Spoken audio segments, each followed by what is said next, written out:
Former Tory leader.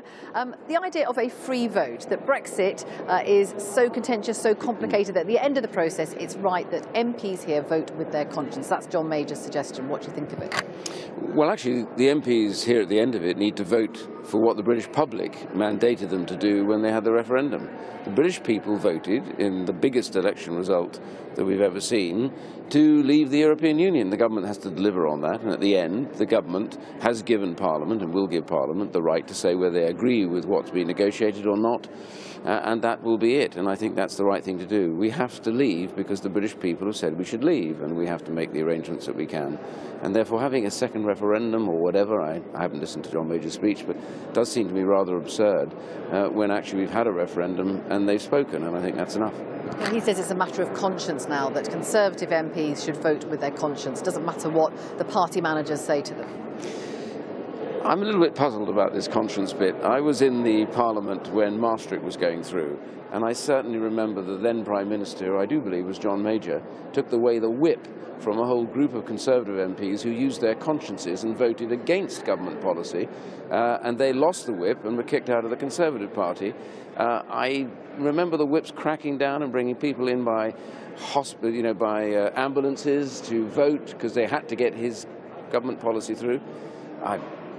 Damascus and conversion seemed to come across here rather loudly. He was not a Prime Minister that was too keen on free votes when he was there. So maybe his advice to the Prime Minister, the present Prime Minister, should not be heeded so well. Let's turn to Northern Ireland and the Irish border.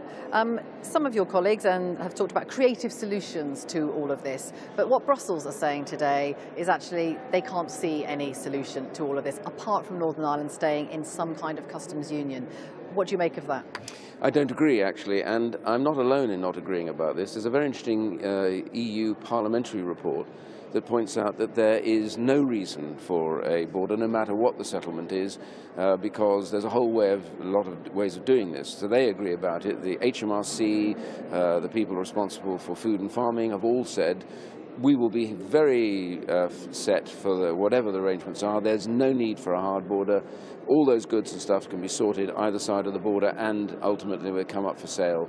You know, if we're able to resolve illegal arms and illegal drugs by working with the Irish police, the Garda, and with the Northern Ireland Police Service, you know, how much easier is it to sort things out with regards to legal products? And remember, there are different VAT and different tax regulations that exist both sides of the border, and those are sorted out without a hard border.